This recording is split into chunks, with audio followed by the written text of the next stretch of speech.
gambar apa? Coba teman-teman lihat. Pegang gambar apa? Oh, berkelahi. Nah, kalau di kelas boleh nggak berkelahi seperti ini? Nggak boleh. Sebaiknya seperti apa? Berteman. Minta maaf, iya hebat. Nah, terus lagi kalau ini ngapain dia? Oh, bermain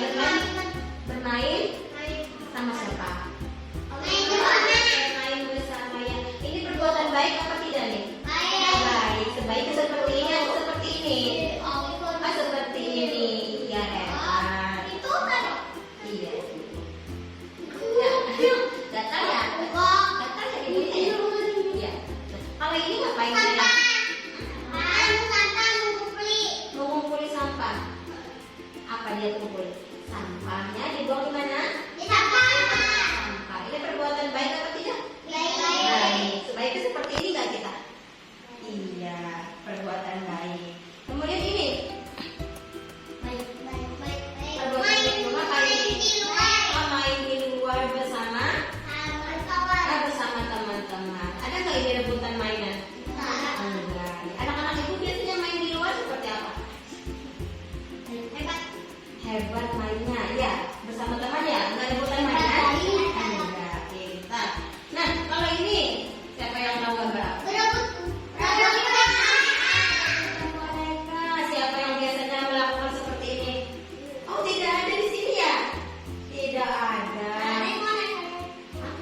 Bonekanya bisa robek ya kalau ditarik? Ya, sebaiknya apa yang kita lakukan? Oh, bersamaan, iya mainnya bersama saling berbagi ya sayang ya. Iya. Nah, kalau ini apa? Apa ya kalau ini? Hai. Menyanyi, oh berani menyanyi ke depan. Di sini siapa yang biasanya berani tampil di depan? Ya, ada. Yang biasanya ibu minta tolong menyanyikan lagu di depan. Siapa yang biasanya nyanyi? Oh, Naila berani. Aku juga. Oh, aku juga. Nanti kalau diminta ibu guru, harus berani angkat tangannya ya. Iya. Siapa yang berani? Berani juga berani. Kali ini gambar apa? Gambar berdoa. Biasanya kita berdoa nggak kalau tiap pagi? Berdoa. Sebaiknya berdoanya seperti apa? Yang hebat. Berdoanya yang supaya masuk surga. Berdoanya dengan sikap yang baik. Aku jangan bergayaan dan akan tidak berteriak, pintar sekali. Ya. Nah. Oh ya, beragama Islam yang baik ini hebat. Kemudian yang ini siapa yang suka bermain ini? Coba lihat coba lihat anak lagi ngapain? Mengumpulkan mainan. Iya. Biasanya anak ibu sesudah main mainannya diapakan? Dirapikan. Hebat. Terus di mana merapikannya?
Di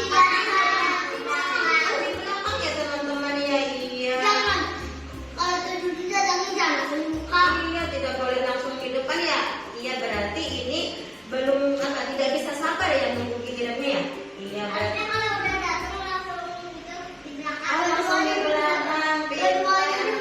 Oh, belum sabar ya. Di sini anak ibu sudah sabar belum semuanya? Oh, sudah sabar, alhamdulillah. Kalau cuci tangan biasanya harus ngapain kita? Ini siapa yang biasanya rebutan cuci tangan? Ada nggak? Oh, tidak ada. Baik. Nah, ini ya kita sudah mengenal perbuatan-perbuatan baik yang bisa kita lakukan di kelas kita. Bisa nggak kita melakukan yang seperti di gambar tadi yang baik? Bisa. Buang sampah pada tempatnya. Antri cuci tangan. Bisa nggak? Bisa. Antri. Ya. Nah, sekarang coba lihat kita di depan. Nah, tadi gambar-gambar yang sudah ibu. Iya, boleh main. Sudah ibu jelaskan tadi gambar-gambarnya, masih ingat? Ingat. Ada gambar yang baik, ada gambar yang tidak baik. Nanti ibu panggil, boleh nanti satu. Nanti dipindah ke sebelah sini. Ambil satu gambar yang baik dari Arkan dulu deh, ibu minta tolong. Arkan boleh ambilkan satu gambar anak yang baik. Yang mana? Nanti dipindah ke sebelah sini. Ya, dipilih yang mana ya? Itu. Boleh. Apa itu Arkan? Membuang sampah. Iya, kita membuang sampah pada tempatnya. Yang pertama itu di mana kamu di sini? Siap, terima kasih Arkan. Boleh duduk lagi. Ibu minta tolong lagi sama Hani. Silahkan ambil satu. Gimana perbuatan yang baik yang bisa kita lakukan ya di kelas kita? Boleh. Coba lihat gambarnya. Kita dulu. Enggak baik. Itu ngapain dia? Ini baik. Yang mana ya? Pilih yang gambar yang baik yang mana? Iya, boleh. Anak ibu yang lain boleh duduk dulu. Ya, silakan lihat bagaimana. Ini gambar apa tadi ya? Dia ngapain? Oh, bermain. Bermain bersama.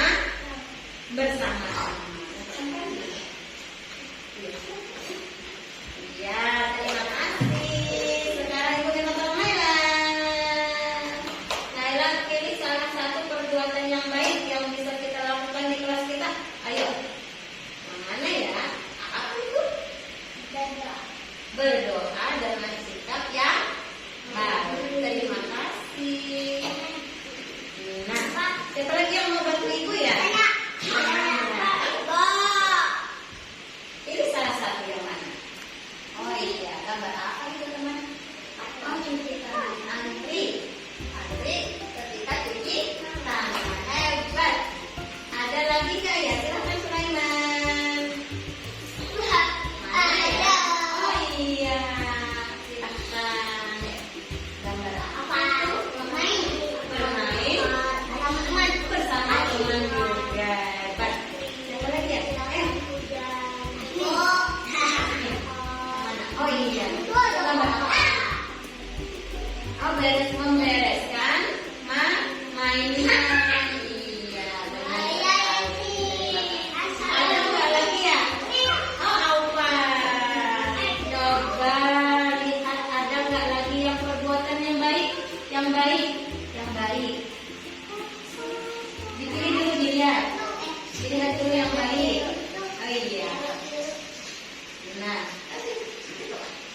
apa ini? Apa gambar apa? Anaknya maju ke mana? Oh, maju ke depan. Berani maju ke depan. Iya, tidak boleh takut. Aku nggak berani maju ke depan. Boleh nggak seperti itu? Tidak boleh. Coba lihat, ada nggak lagi gambar yang baik di sini? Oh, tidak ada lagi ya? Iya, berarti ada berapa nih kesepakatan kelas kita? Kita hitung sama-sama. 6. Yang lain boleh duduk dulu, kita hitung sama-sama nanti nggak kelihatan. 2, 3, 4, 5, 6.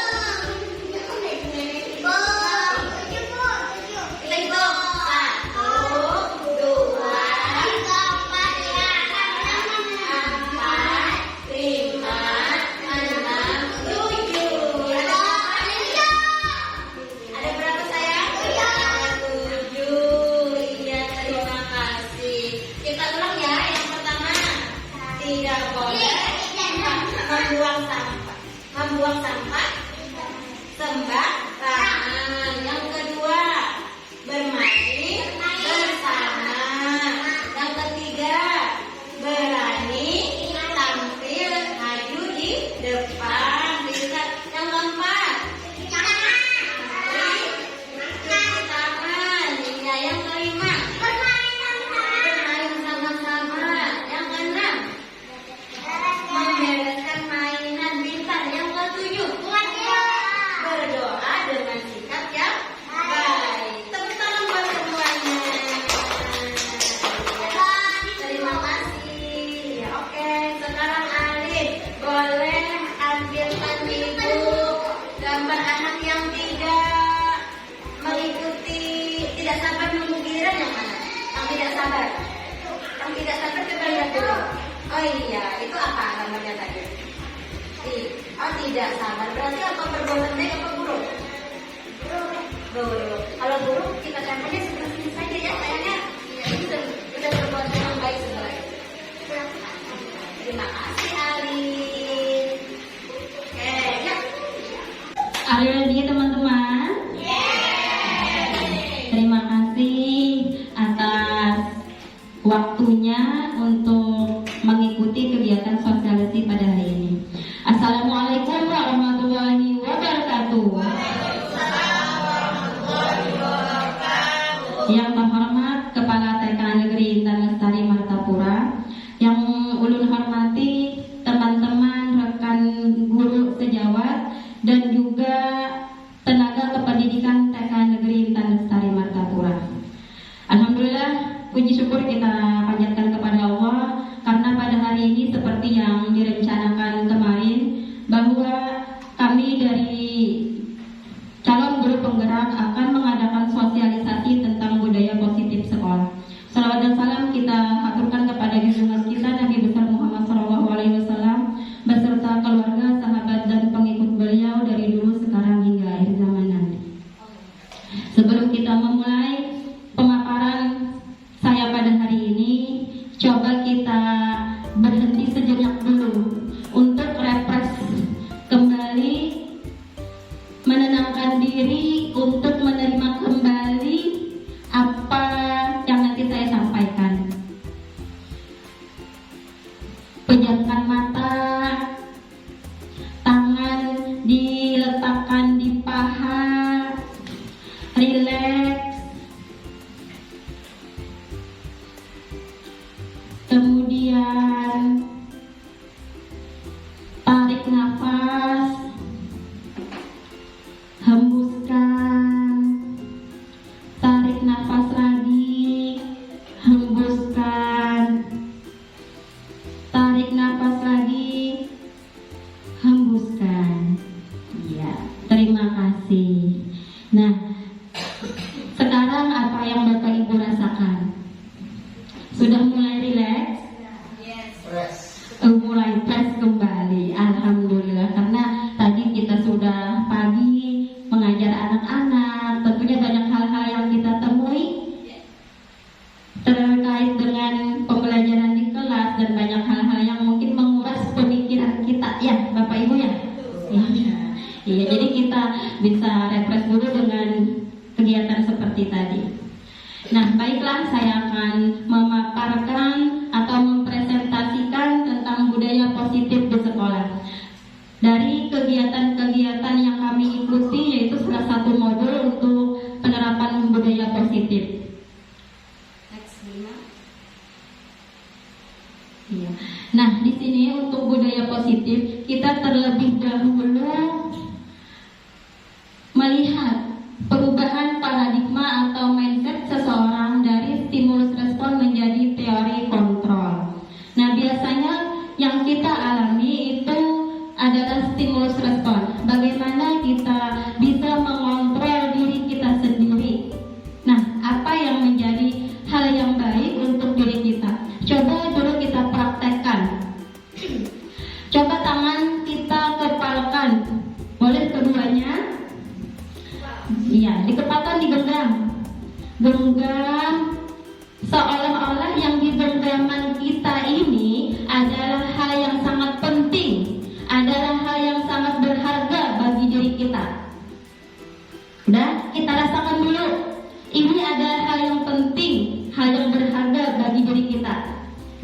Kemudian tiba-tiba datang teman kita untuk membuka apa yang sudah kita pegang tadi.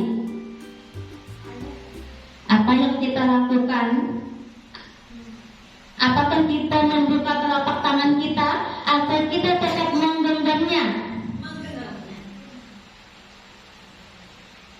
Apa yang kita lakukan? Saya mau minta pendapat salah satu orang dulu. Boleh? Bapak Dharma?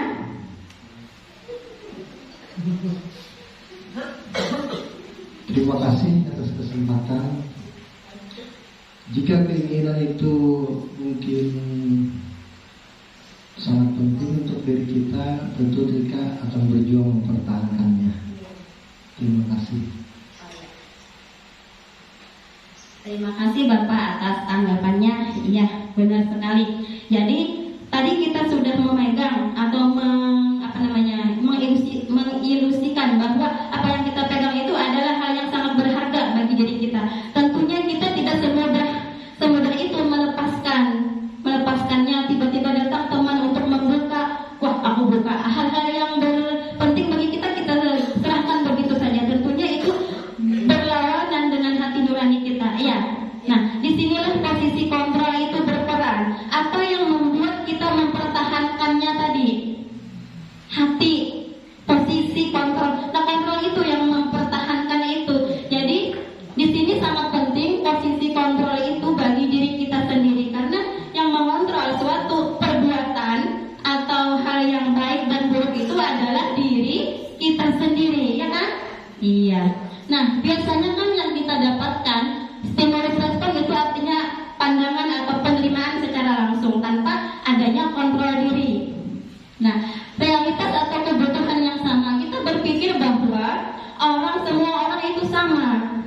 Nah, tetapi kalau teori kontrol itu kebutuhan manusia itu berbeda. Nah, jadi kita yang mengontrol diri kita bahwa setiap orang itu berbeda dengan karakter yang berbeda-beda, terutama terhadap anak didik kita. Anak didik kita itu antara yang satu dengan yang lain itu tidak akan sama. Anak itu unik dengan karakter yang berbeda, ya kan? Iya. Nah, kemudian semua orang melihat hal yang sama, itu stimulus responnya. Kalau teori kontrol itu setiap orang memiliki gambaran yang berbeda. Artinya diri kita bisa membedakan setiap orang itu memiliki hal yang berbeda, tidak sama dengan satu yang lainnya. Kemudian kita mencoba mengubah orang agar berpandangan sama dengan kita. Apakah kita bisa merubahnya?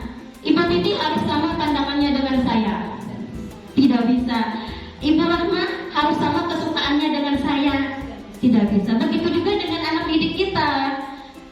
Anak didik kita juga, kita sebagai guru misalkan menyiapkan atau merancang kegiatan main, kita hari ini menulis angka 5. Apakah anak itu harus bisa angka 5? Tidak. Tetapi bagaimana kita merancang pembelajaran itu agar anak itu menjadi berminat. Jadi anak itu menjadi mengerti angka 5 itu seperti apa. Gitu. Jadi tidak persepsi kita tidak bisa disamakan dengan persepsi orang lain. Itu teori kontrol. Kemudian perilaku buruk dilihat sebagai suatu kesalahan. Nah, misalkan ada suatu anak melakukan kesalahan, kita sudah menjudge anak itu pada baik. Inya itu pokoknya nakal, bahasa kasarnya seperti itu. Apakah kita boleh seperti itu? Tidak boleh, ya kan? Jadi di sini kita harus mengontrol diri kita supaya kita tidak langsung menganggap anak itu adalah tidak baik, kayak gitu. Jadi hanya Anda yang bisa mengontrol diri Anda. Nah, jadi diri kita sendiri yang bisa mengontrol, anak ini kenapa ya jadi berbuat seperti ini, kayak gitu. Jadi tidak secara langsung kita permukakan kepada orang lain, kita kontrol dulu.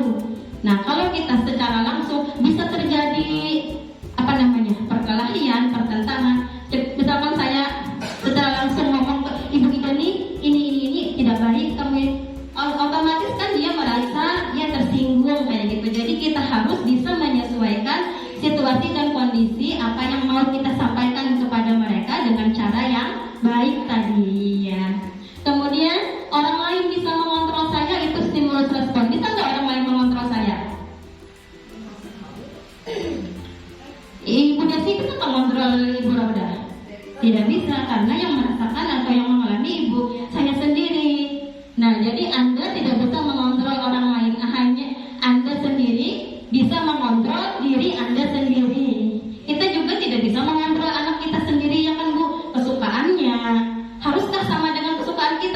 tidak boleh. Iya, itu maksudnya. Kemudian pemaksaan ada saat bujukan yang gagal. Kalau teori kontrol itu ada kolaborasi dan konsensus. Nah, di sini misalkan anak melakukan kesalahan atau sesuatu yang mungkin mereka ada yang tindakan yang salah, kita paksa bahwa membujuk dari kesalahan mereka itu. Terus kalau teori kontrol kita akan berkolaborasi dengan anak itu untuk menyelesaikan permasalahannya. Terus yang selanjutnya model berpikir menang kalah. Kalau teori kontrol itu model berpikir menang-menang. Jadi di sini ada perbedaan antara stimulus respon dan teori kontrol yang ada pada diri kita. Jadi lebih baik yang mana, ibu-ibu, bapak-bapak, dari stimulus ini dan teori kontrol? Iya, teori kontrol. Nah, jadi kita sudah mengetahui bahwa teori kontrol atau posisi kontrol diri seseorang itu sangat penting bagi diri sendiri. Iya, next. Nah, berawal dari pemikiran KHD itu Ki Hajar Dewantara. Nah, untuk Merdeka Belajar ini adalah awalnya dari pemikiran Ki Hajar Dewantara, yaitu teori pendidikan. Menurut Ki Hajar Dewantara, disiplin itu menciptakan murid yang merdeka. Syarat utamanya adalah harus ada disiplin yang kuat. Disiplin yang dimaksud adalah disiplin diri yang memiliki motivasi internal, bisa bertanggung jawab terhadap apa yang dilakukan karena berdasar pada tindakan pada nilai-nilai kebajikan universal. Nah, jadi untuk menciptakan murid yang merdeka itu seperti apa ya? Seperti apa ya? Merdeka itu artinya tidak ada tekanan kan? Bebas artinya di sini bebas yang bermakna bagi anak dengan kehidupannya. Jadi syarat utamanya adalah menciptakan disiplin tadi supaya anak itu melakukan suatu kegiatan agar menjadi terarah dengan adanya kedisiplinan tadi. Nah, budaya positif itu sendiri adalah suatu pembiasaan yang bernilai positif yang di dalamnya mengandung sejumlah kegiatan yang mampu menumbuhkan karakter murid. Budaya positif perlu dibangun di lingkungan sekolah maupun dalam suatu kelas, yaitu dengan membuat kesepakatan tentang keyakinan kelas.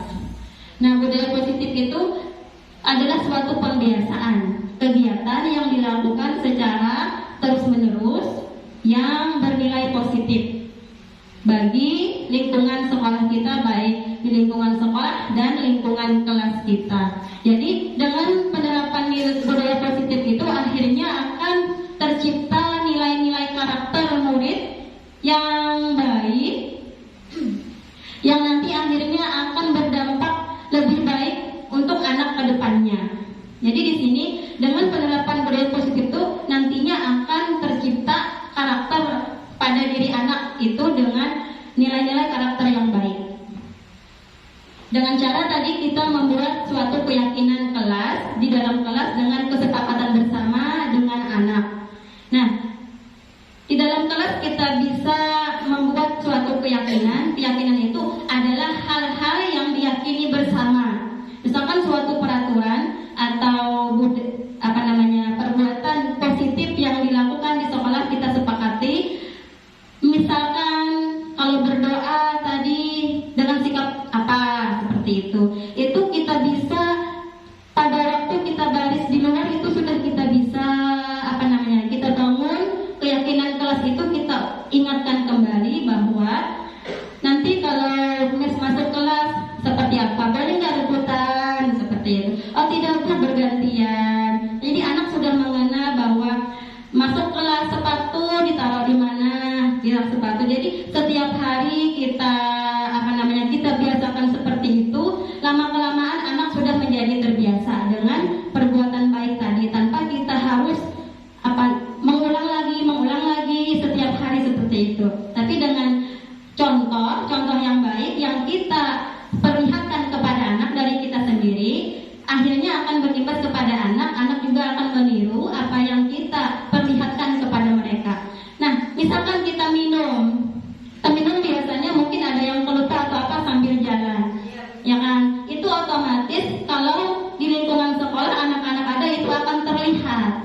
Iya.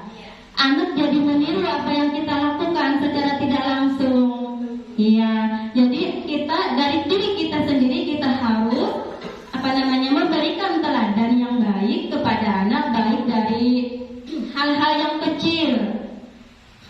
Tadi kan seperti minum tuh mungkin kita sekilas aja bahwa itu adalah hal kecil ya. Kita minum sambil berdiri, tapi anak melihat secara langsung itu akan terekam langsung di otaknya. Jadi harus kita luruskan kembali, kita atur keyakinan kelasnya bahwa lagi minum atau lagi makan itu sebaiknya dengan sikap apa? Ya duduk yang baik seperti itu. Ya lanjut.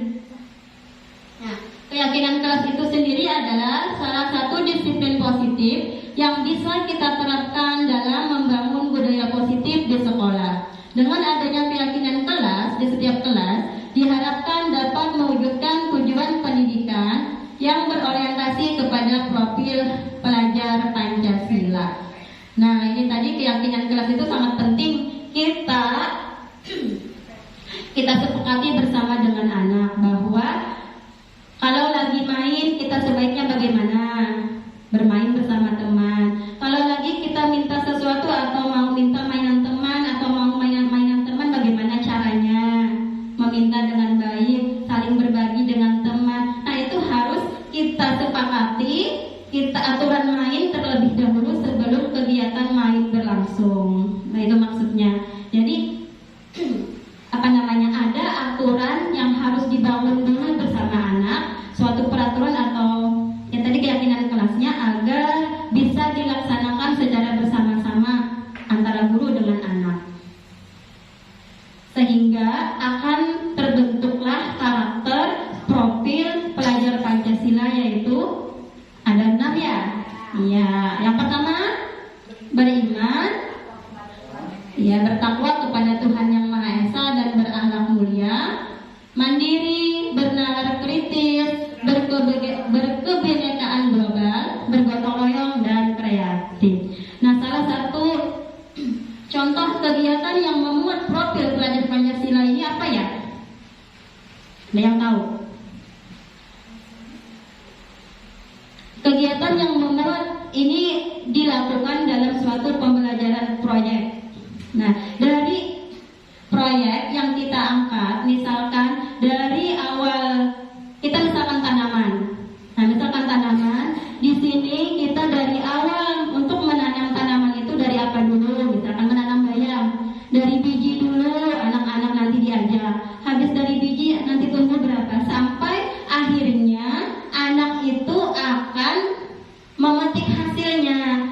Bayamnya bisa dimakan, bisa dibuat sayur untuk anak itu sendiri. Nah, bisa kalau semua nilai-nilai karakter ini bisa dilakukan di dalam suatu pembelajaran. Iya, tadi dengan pembelajaran proyek pelajar Pancasila, profil pelajar Pancasila. Iya.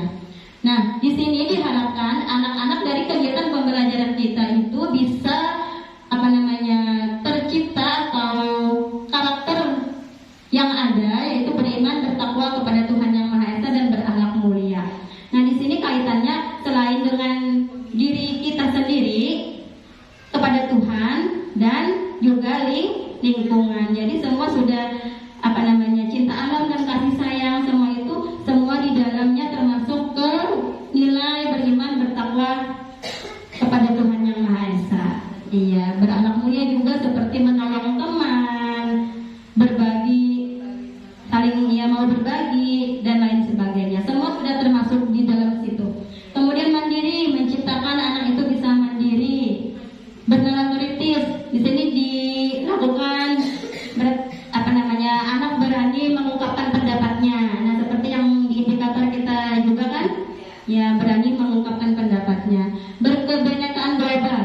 Nah, di sini kita artinya tidak boleh membeda-bedakan anak yang satu dengan anak yang lainnya. Ada yang anak ABK, ada anak yang normal. Semuanya itu membutuhkan pelayanan pendidikan. Iya. Jadi kita harus mengupayakan bagaimana cara yang bisa kita lakukan untuk memenuhi kebutuhan belajar masing-masing anak.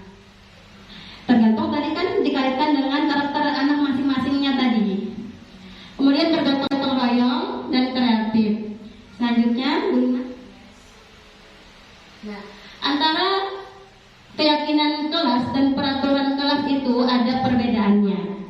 Kalau peraturan kelas itu dibuat secara sepihak, artinya isinya lebih tidak tidak ada target. Misalkan sama dengan peraturan sekolah, datang tepat waktu ke sekolah jam 7.30. Itu sudah pasti kan ininya suatu peraturan yang dibuat itu. Terus kalau keyakinan kelas itu adalah peraturan yang disepakati, disetujui dengan jalan diskusi bersama. Hal-hal yang kita inginkan di dalam kelas itu agar tercipta suasana belajar yang aman, nyaman, dan menyenangkan bagi anak. Iya, anak jadi bahagia akhirnya. Tidak ada lagi yang misalkan berantem atau apa, karena kesepakatan kelas atau keyakinan kelas tadi telah disetujui atau disepakati bersama dengan anak. Iya. 3 motivasi perilaku manusia itu dari peraturan itu kan akan tercipta suatu rasa motivasi untuk agar kita ini dapat mematuhi suatu peraturan. Nah, inilah 3 motivasi yang ada pada diri kita. Yang pertama, untuk menghindari ketidaknyamanan atau hukuman. Peraturan dibuat, misalkan tadi datang tepat waktu. Aku harus datang tepat waktu. Kalau aku tidak datang tepat waktu, aku kan nyaman jadi kenalan kepala sekolah. Aku kena takut dapat hukuman. Seperti itu tuh pasti ada rasa itu dalam diri kita. Ada, iya. Nah, itu sudah motivasi yang perilaku yang ada. Yang kedua, untuk mendapatkan imbalan atau penghargaan dari orang lain. Nah, ini juga bisa ada di dalam diri kita. Saya harus rajin-rajin ke sekolah, langsung datang pagi agar mendapat nilai yang yang bagus dari kepala sekolah, misalkan kayak itu. Dianggap orang yang baik, tapi dari dalam diri kita niatnya tidak sesuai posisi kontrolnya, karena menginginkan suatu imbalan. Jadi kalau kita menginginkan suatu imbalan, nantinya kita akan jadi terbiasa seperti itu.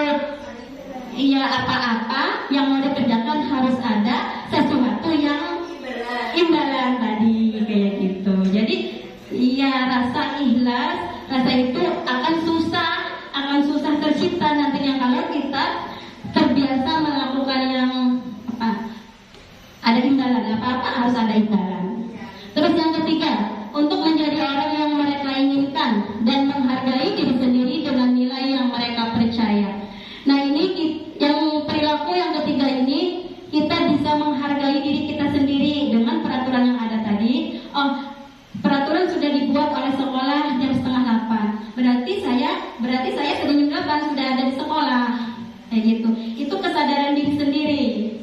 Jadi yang diinginkan sekolah, saya hadir sebelum jamnya, kayak gitu. Jadi yang mana antara ketiga ini yang baik? Ketiga. Jadi mudah-mudahan kita bisa bersama-sama melaksanakan perilaku yang baik dan menciptakan kesadaran itu di dalam diri kita masing-masing. Nah, di dalam suatu peraturan itu pasti kalau kita melanggar pasti ada hukuman, ada konsekuensi, dan ada restitusinya. Seperti yang kita ketahui sekarang, bahwa biasanya kalau kita melanggar itu sudah pasti ada apanya? Ya, ada sanksi, ada hukumannya, ya kan? Nah, kalau sekarang untuk penerapan budaya positif, baik di lingkungan sekolah atau di lingkungan kelas, untuk hukuman atau konsekuensi itu sudah tidak baik lagi untuk dilaksanakan dengan anak. Sekarang ada namanya restitusi. Nah, kalau hukuman itu otomatis anak yang melakukan kesalahan ada sanksi atau resiko yang diterimanya, ya kan? Misalkan anak terlambat datang, sanksi yang diberikan misalkan lari keliling lapangan, itu akan mengakibatkan down mental. Iya, itu perilaku yang ada baik, yang tidak baik anak menjadi mentalnya ya jadi down. Terus kemudian itu akan membekas di dalam ingatannya sampai dia besar. Ya, seperti itu. Jadi hukuman ini sangat tidak baik untuk dilaksanakan apabila ada kesalahan yang dibuatnya. Terus konsekuensi. Nah, konsekuensi ini kalau hukuman tadi anak itu tidak tahu apa akibat yang terjadi setelah dia melakukan, langsung dihukum aja, ya kan? Kalau konsekuensi ini mereka sudah tahu apa akibatnya kalau terlambat. Berarti ada suatu peraturan yang sudah disusun. Kalau terlambat misalkan menulis 5 baris misalkan kayak gitu, itu sudah sudah diketahui oleh anak. Tetapi hal itu juga tidak baik untuk mental mereka, karena itu merupakan juga suatu hal yang harus dilakukan karena melakukan kesalahan tadi. Jadi tidak melakukan kesalahan harus kayak gitu, harus mengerjakan apa yang sudah diatur tadi kan. Nah, kalau restitusi ini anak melakukan kesalahan, kita bisa berdiskusi, bisa menyelesaikan masalahnya secara bersama-sama. Jadi kita melakukan diskusi kepada anak, apa yang terjadi, kita dengarkan mereka berbicara. Kita misalkan anak berkelahi berdua, kita dengarkan mereka pendapat yang satu seperti apa, pendapat yang satu seperti apa, sehingga dari situ nanti kita bisa cari solusi permasalahannya bersama-sama tanpa ada hukuman. Nah itu iya. Sekarang, nah jadi restitusi itu adalah sebuah pendekatan untuk menciptakan disiplin positif. Nah dengan restitusi kita bisa menyelesaikan suatu permasalahan tanpa tadi adanya hukuman-hukuman, tanpa adanya hal yang tidak baik. Jadi bisa kita selesaikan dengan cara yang baik. Begitu juga dengan teman sejawat, dengan orang lain. Kita dengan restitusi tadi, kita musyawarah, kita diskusikan, akhirnya akan didapat penyelesaian. 5 kebutuhan dasar manusia. Nah, pastinya sebagai manusia, sebagai anak didik, itu ada kebutuhan yang mendasar di dalam diri kita masing-masing. Kenapa anak itu bisa melakukan suatu kesalahan?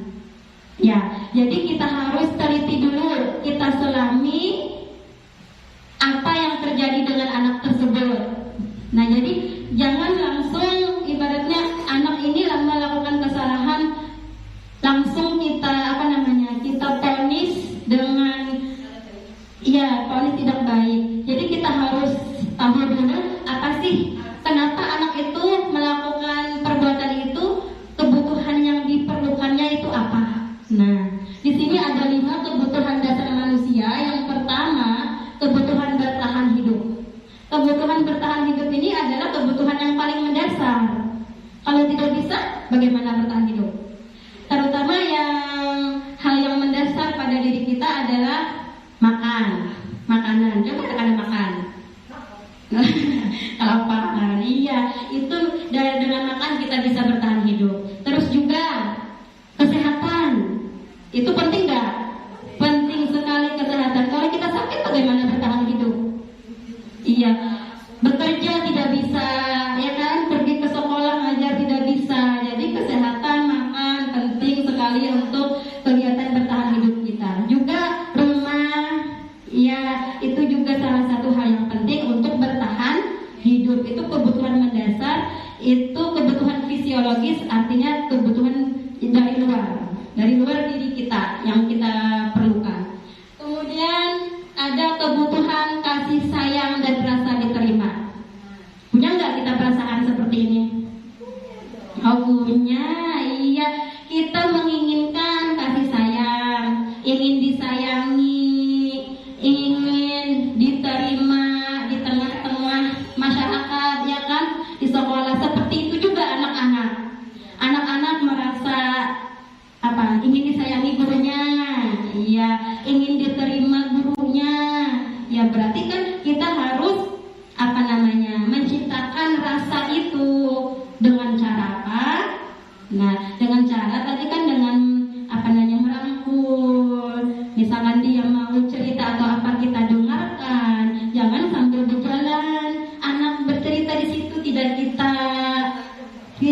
kita dengarkan. Nah, seperti itu.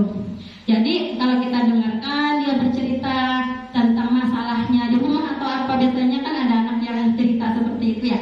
Nah, kita dengarkan, anak itu akan termotivasi, besoknya dia ingin apa lagi, ingin apa lagi. Kemudian kebutuhan pengakuan atas kemampuan. Di sini juga salah satu kebutuhan dasar manusia. Kita ingin diakui atas kemampuan yang ada pada diri kita. Seperti itu juga anak yang sudah bisa, dia ingin penghargaan. Iya, bagaimana kita menghargai anak itu, misalkan dengan ucapan atau perilaku kita tidak membeda-bedakan dengan anak yang lain. Ini belum bisa, ini tidak bisa. Bagaimana kita memperlakukannya dengan baik. Jadi hal itu harus kita latih terus-menerus agar anak mendapat perlakuan yang sama, merasa diakui oleh gurunya tadi, sehingga dia merasa nyaman. Kemudian kebutuhan kesenangan. Perlu nggak kita kesenangan? Perlu? Iya, perlu sekali. Iya, supaya happy jadi Ibu Titi. Iya kan? Kalau kita tidak senang, bagaimana kita bisa memberikan pelayanan kepada anak? Kalau kita sendiri tidak senang gitu. Jadi anak itu butuh kesenangan juga. Melihat gurunya cantik, senang, sudah ketawa ketiwi datang, otomatis dia merasa senang. Iya, senang dia melihat gurunya sudah datang dengan sikap welcome. Iya, welcome menyambut mereka. Kemudian kebutuhan akan pilihan atau kebebasan. Dan di sini juga sangat penting kebutuhan untuk memilih sesuatu apa yang mereka sesuai kebutuhan belajarnya. Misalkan anak ingin ingin belajar atau bermain balok. Apakah kita larang? Tidak. Nah, kalau kita larang, itu artinya kita membatasi pilihan atau kebebasan dia. Jadi kita di pembelajaran itu kita usahakan sesuai minat dan kebutuhan belajar anaknya. Dengan cara tadi kita bisa merancang kegiatan yang menyenangkan, bermacam atau ragam main yang kita siapkan. Jadi minat anak itu nanti dia, saya mau menggambar Bu, silahkan. Itu karena sesuai minatnya. Kalau kamu ini aja, kita di sini aja, berarti itu tidak sesuai dengan hati, dengan keinginan anaknya, ya kan? Nah, jadi di sini fungsi guru adalah memfasilitasi, menuntun anak itu untuk mencapai karakter tadi yang profil pelajar Pancasilanya bisa kita kembangkan. Next. Nah, 5 posisi kontrol dalam restitusi.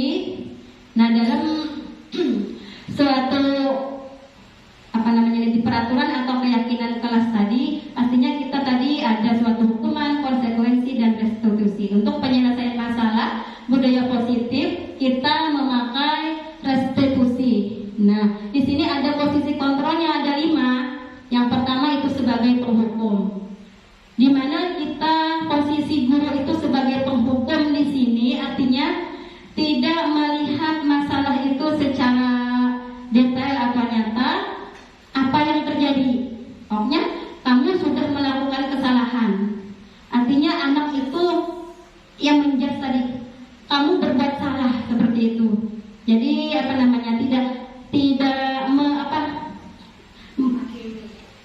itu menghakimi secara langsung kan. Kalau penghukum ini tidak mendengarkan anak itu mengungkapkan kejadiannya, jadi langsung menghukum, kamu bersalah, kamu ini kayak gitu.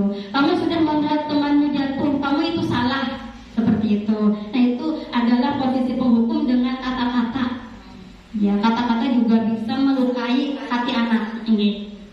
Kemudian pembuat merasa bersalah. Nah, di sini posisi gurunya itu berkata-kata lembut, tetapi ada sesuatu yang disampaikan dia sebagai ada yang disampaikan guru untuk membuat anak itu merasa bersalah. Jadi di guru menyampaikan, anak itu secara tidak langsung anak itu merasa bersalah apa yang dilakukan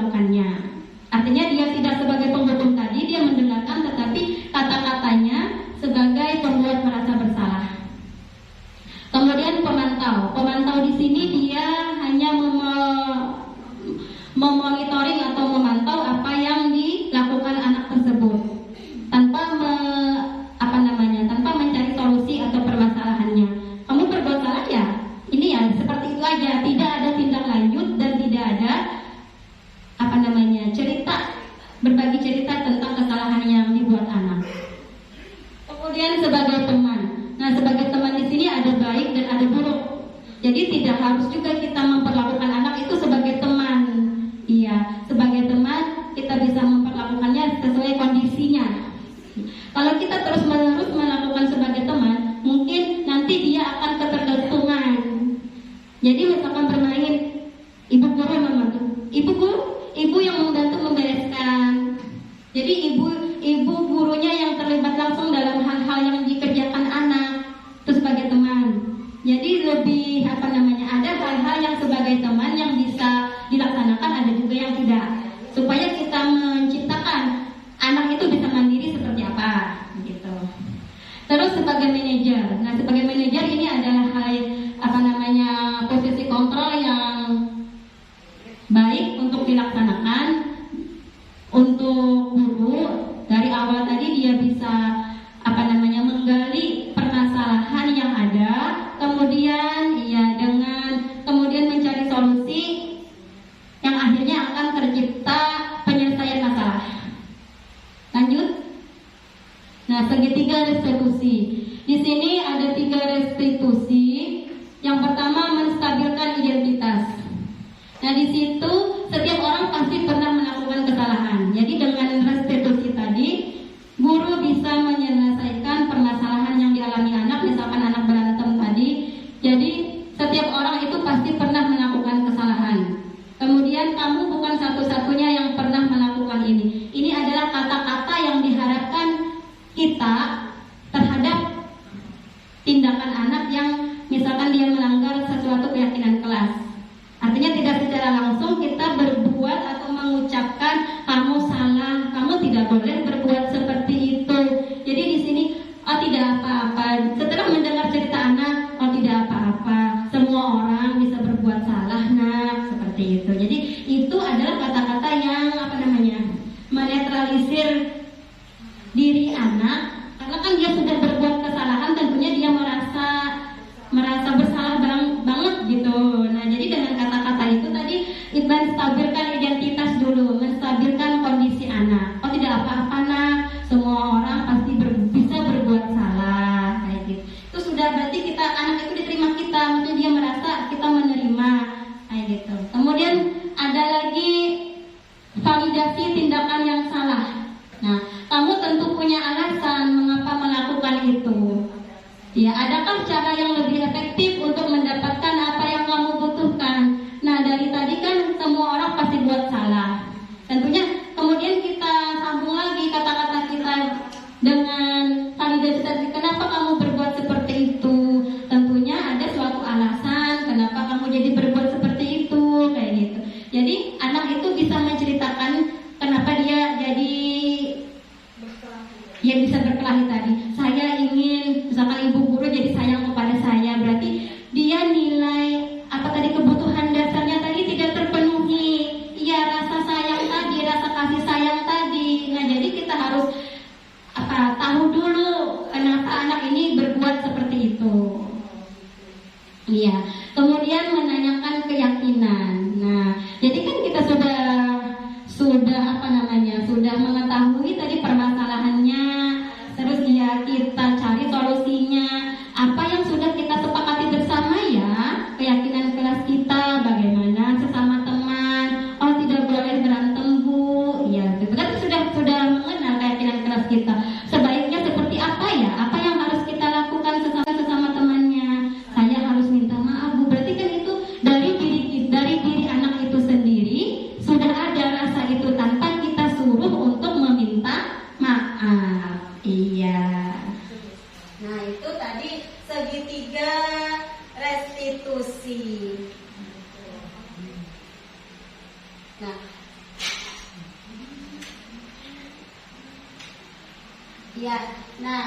Sama dengan yang sudah saya jelaskan tadi. Yang pertama menstabilkan identitas, Ya, artinya mengubah identitas anak itu dari yang gagal karena tadi dia berbuat kesalahan tadi menjadi orang yang sukses. Akhirnya dari dia merasa bersalah karena melakukan kesalahan, jadi dia merasa mau memperbaiki dirinya sendiri untuk tidak melakukan kesalahan yang sama. Kemudian yang kedua, validasi tindakan yang salah, memahami kebutuhan dasar apa yang mendasari sebuah tindakan. Nah, jadi kita harus memahami terlebih dahulu kebutuhan dasar apa yang anak butuhkan tadi. Apakah kebutuhan ingin diakui, kebutuhan ingin diterima. Kan ada anak biasanya yang berbuat lari-lari aja, misalkan di kelas apa kita tanya apa sih, kenapa? Iya, misalkan aku mau temenan sama itu, misalkan berarti dia ini pengen kasih sayang dari temannya kayak gitu. Jadi dari hal itu bisa dicari solusinya, kayak bagaimana guru ini bisa menyelesaikan masalah anak tadi itu. Kemudian yang ketiga, menanyakan keyakinan termotivasi secara internal, nilai-nilai yang dipercaya akan berpindah menjadi orang yang diinginkan. Nah, di sini tadi setelah melakukan kesalahan itu apa yang menjadi keinginan dari diri anak itu. Saya nanti pengen misalnya menyelesaikan masalahnya dengan meminta maaf Bu, seperti itu. Terima kasih Bu. Iya. Jadi kita tanya anak, apa yang harus kamu lakukan? Saya ingin menyelesaikan masalahnya dengan meminta maaf, seperti itu. Jadi itu ada, restitusi ini adalah langkah-langkah bagi kita dalam penerapan budaya positif yang yang baik kita gunakan untuk anak didik kita. Iya. Nah, terima kasih. Itu tadi pemaparan tentang budaya positif yang perlu kita terapkan di lingkungan sekolah dan lingkungan kelas kita. Mungkin dari sini ada yang mau ditanyakan dari pemaparan saya tadi atau masih kurang dimengerti dari materi tadi? Iya. Ada? Oh iya, silakan Bu Ida. Assalamualaikum warahmatullahi wabarakatuh. Waalaikumsalam warahmatullahi wabarakatuh. Nama saya Ibu Ida. Saya ingin bertanya sedikit, bagaimana cara kita sebagai pendidik menerapkan keyakinan kelas di lingkungan sekolah, terlebih di taman kanak-kanak. Ya. Terima kasih. Ya, sama-sama. Terima kasih atas pertanyaannya. Ya.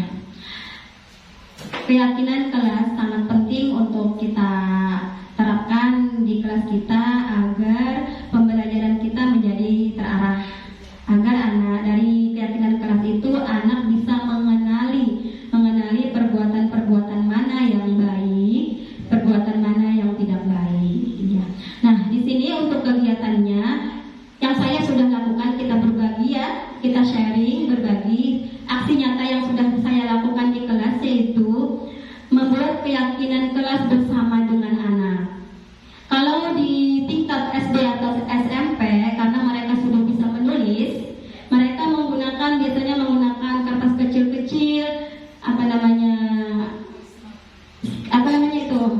sticky note kan? Nah, itu dia menuliskan, masing-masing anak menuliskan keyakinan yang mereka yakini. Jadi bersama-sama mereka berdiskusi apa yang perlu diterapkan di kelas. Tetapi kalau untuk anak TK tidak bisa kan lagi menulis, iya, kita perlu suatu gambar-gambar, iya, karena kita anak bisa membaca dengan gambar, iya, tanpa ada tulisan juga bisa mereka bercerita. Nah, di sini keyakinan kelas yang sudah saya buat bersama anak.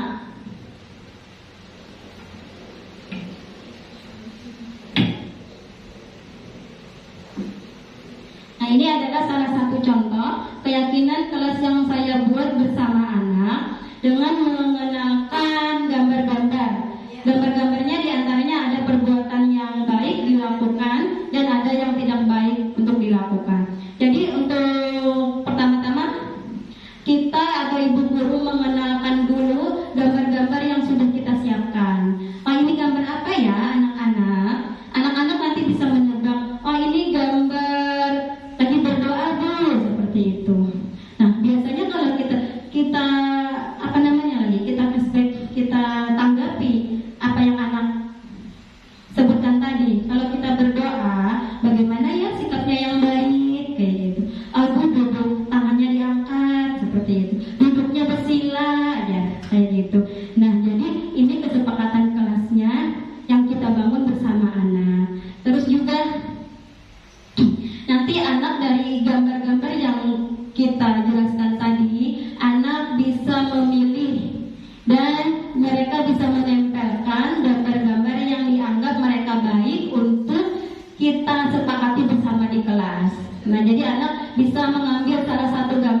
itu. Jadi kalau misalkan ada anak yang waktu berdoa tadi masih ada yang bergayaan atau masih ada yang duduknya bagaimana ya keyakinan kelas, kesepakatan kelas yang sudah kita buat, pasti anak-anak tuh menjawab dengan duduk yang baik dulu, dengan ini tuh seperti di papan keyakinan kelas kita sudah ada seperti itu. Jadi dia termotivasi dari dari keyakinan yang kita buat kelas ini. Itu saja dari saya. Bagaimana Bu Ida? Bisa dimengerti? Iya, mudah-mudahan nanti teman-teman bisa juga menerapkannya di kelas masing-masing ya, membuat kesepakatan kelas bersama anak. Jadi anak secara tidak langsung mengetahui peraturan-peraturan yang baik yang dilaksanakan di kelas kita. Seperti itu. Ada lagi? Sudah cukup? Alhamdulillah. Iya. Nah, mudah-mudahan nanti ke depannya kita bisa melaksanakan apa-apa yang menjadi keyakinan kelas kita ini, baik di lingkungan sekolah terkait dengan peraturan sekolah yang ada maupun keyakinan kelas yang kita buat bersama dengan anak. Terutama dari diri kita dulu. Dari diri kita dulu menjadi teladan yang baik buat anak. Ya. Terima kasih atas luang waktu yang Bapak Ibu berikan untuk saya untuk memberikan materi atau sosialisasi sharing berbagi tentang budaya positif yang bisa diterapkan di sekolah kita. Itu saja yang saya sampaikan. Salah dan hilaf mohon maaf. Wassalamualaikum warahmatullahi wabarakatuh. Waalaikumsalam warahmatullahi wabarakatuh.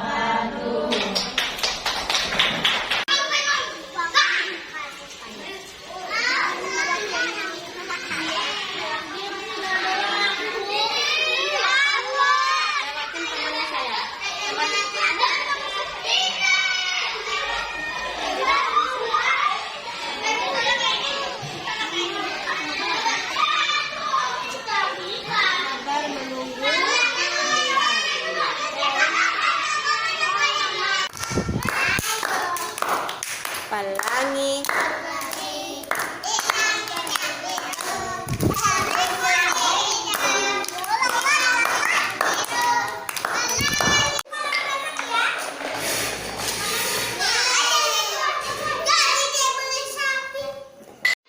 Assalamualaikum warahmatullahi wabarakatuh. Saya Eliana SPD, Kepala PKBD Intan Lestari Martapura. Alhamdulillah setelah mendengar materi tentang budaya positif yang disampaikan oleh calon guru penggerak, banyak ilmu dan informasi baru yang kami peroleh dapat memberikan inspirasi bagi rekan sejawat untuk mengembangkan budaya positif di lingkungan kelas maupun sekolah, khususnya membuat keyakinan kelas bersama anak sehingga budaya positif sekolah dapat terlaksana dengan baik. Alhamdulillah. Diakhiri dengan Assalamualaikum warahmatullahi wabarakatuh. Assalamualaikum warahmatullahi wabarakatuh. Perkenalkan, nama saya Siti Hardianti Fahriani SPD. Biasanya saya dipanggil Ibu Titi. Saya bekerja di TK Negeri Intan Lestari Martapura di Kabupaten Banjar. Hari ini saya akan menyampaikan testimoni dari sosialisasi yang disampaikan oleh teman-teman sejawat saya, yaitu calon guru penggerak. Tentang budaya positif, banyak hal yang baru saya peroleh untuk menerapkan budaya positif terutama di kelas saya. Terkait membuat keyakinan kelas bersama anak dan menyepakati keyakinan kelas tersebut dalam kegiatan sehari-hari selama pembelajaran di sekolah saya. Itulah testimoni saya. Terima kasih. Wassalamualaikum warahmatullahi wabarakatuh.